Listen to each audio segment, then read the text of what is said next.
Minasan konnichiwa, and welcome to the Board Game Dojo's 2023 Holiday Gift Guide, where over 5 videos we're giving you over 50 unique games to get this holiday season, and hopefully make it a success. To do that, we have 2 rules that we have put in place to make sure that we are being the most helpful to you. One is that it has to be available, and especially if it's an imported game, it has to be available and able to get to you by the holiday season.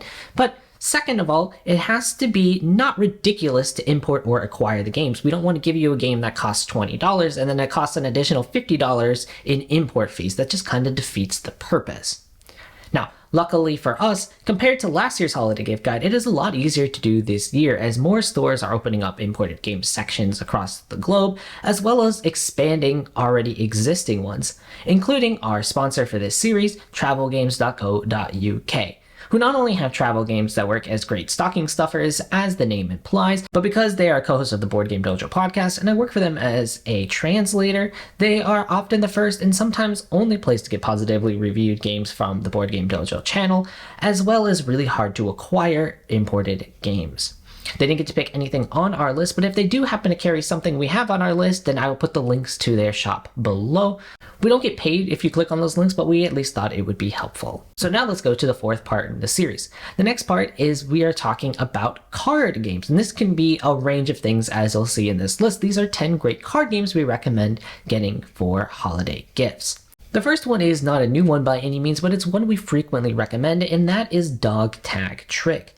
Dog Tag Trick is a trick-taking game in which you'll be playing as a dog show. There are multiple different kinds of tricks that you can play in order to win, and those different tricks that you can play on your turn are worth a differing amount of points. Add that strategic choice that you're making every single turn on top of some absolutely adorable art, and you have a game that is not only approachable, but a great introduction to trick-taking. Speaking of trick-taking, our next recommendation is Inside Job, quite a bit newer of a trick-taking game. Inside Job combines social deduction with trick-taking to give you a truly unique package. All but one player are going to be the agents, while one player is the insider. Most of the players will be playing a must-follow game in which they are trying to accomplish different missions. For example, maybe the 3rd number in the series needs to be the highest number of any of the cards played on the table. And if you get the mission completed, then you get one of the intel markers. But the insider, A, wants to acquire more of the intel markers because if they get 5, then they win. But secondly, they don't actually have to follow at all. They're playing a may follow game because they definitely want to act like, no, I'm the good guy, you should try getting me some more of that intel markers. It's a really well done combination of 2 genres that probably don't belong together, but this one really does work. And I know a lot of people that maybe bounced off of Shamans, an earlier attempt at this, really have enjoyed Inside Job. So even if you didn't like Shamans, I recommend you try out Inside Job. And if you haven't tried Shamans, I think both are actually quite good games. The next one is another trick taker. I promise not all these are going to be trick takers, but this one is very unique, and it's called Council of Backyardia. This comes from a Japanese publisher called Engro Games, and combines trick-taking with Mancala. At the beginning of the round, you will be betting on who you think is going to be the most powerful army out of all of the bugs, and then you'll be playing a trick-taking game in which one player at the end of each trick will be moving around the different bugs onto the different armies' respective spots. It's an interesting tension as it goes back and forth, as you want to win the trick because you want to be able to score those cards, but you want to lose because you also want to be the one who actually gets to control the Mancala and kind of who is going to be the strongest army. Everyone that I've showed it to has at least been interested enough to try it again and again to see if they can get better at the Mancala system or get better at the trick-taking system. Wait, which system do I want to get better at? Both. And if you already have quite a few trick takers in your collection and are looking for something that's going to really spice it up, I really can't recommend Council of Backyardia enough. As I said, not all these are going to be trick takers, and the next one is completely different than that, and that is Votes for Women. Votes for Women is a 2-player game in which one player will be controlling the suffragette movement, in which they're trying to get women the right to vote in the United States, and the other one will be playing the opposition. The suffragette movement player wins if they get a certain amount of states to ratify the amendment to get women the right to vote, and the opposition player wins if they don't allow that to happen. Each card has a little bit of history on it and really allows you to learn as you're playing the game It's a game that if you enjoy Twilight Struggle, I think you will enjoy this one, but it's also a game in which if you didn't enjoy Twilight Struggle or games like it, I've also found that people have enjoyed Votes for Women more than that because there are a little more dice rolls, so there is a little bit of luck that is going on, but the strategy is still present and forward. And I think overall it is well worth having this kind of game in your collection. The next card-driven game is going to be It's a Wonderful World, a card drafting game that I actually think is probably my favorite card drafting game out there, surpassing that of Sushi Go. It's a Wonderful World is an interesting game in which you'll be choosing which cards that you have drafted will start as I'm going to make these cards into resources, or which cards you really just want to develop. By developing cards and putting them into your city, these will in fact build up your engine so that you're going to get better for future rounds.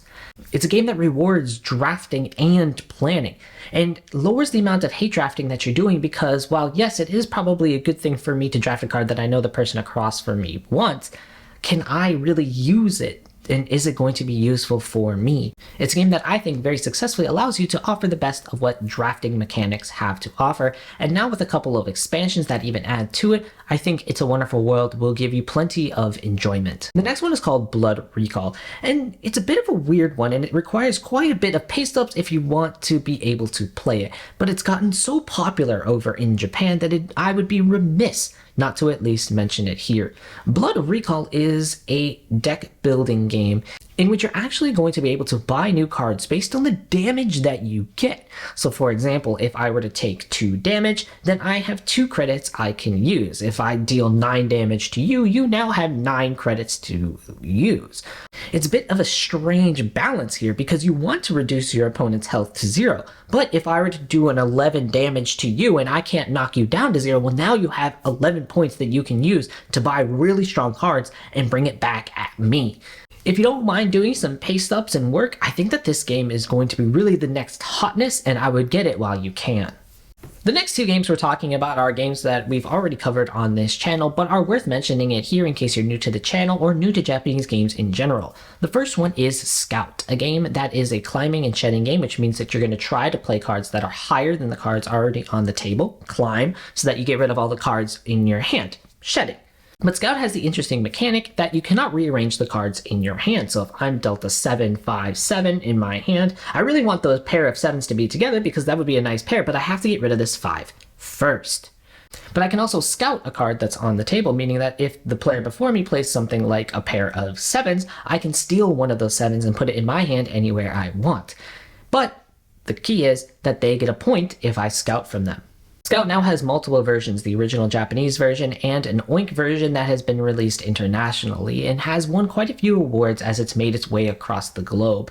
And for the price that it is, I really do think that it's probably one of the games that I have in my collection that has the highest play per cost ratios because I've probably played it somewhere in the neighborhood of 50 to 70 times, and when it only cost me $15, that's a great value. The other one that is pretty well known to people who have been importing for a while is Nana. And although we don't particularly love the game that much, it has been a hit so far across the globe, so we need to at least mention it here.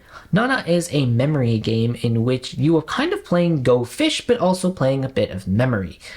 There are 3 different ways for you to win. You can get 3 sets of different cards, like an 11, 5, and a 1, for example.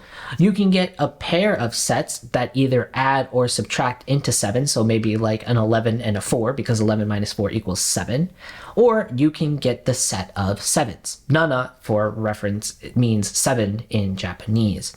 There'll be some cards left on the table that anybody can ask for, but if you're going to ask another player for their cards, you can only ask for their highest or their lowest. So the 7s, which end up being the middle, is going to be very hard to get to. It's a very light game and a little bit finicky for us, but a lot of people have enjoyed it, so I wanted to at least recommend it for you. The next game we want to recommend is called Hipparchus. Hipparchus is a 2-player kind of trick-taking game. It's a very strange game that we're going to do a full review on soon, in which you will have 3 suits, the Earth, the Moon, and the Sun.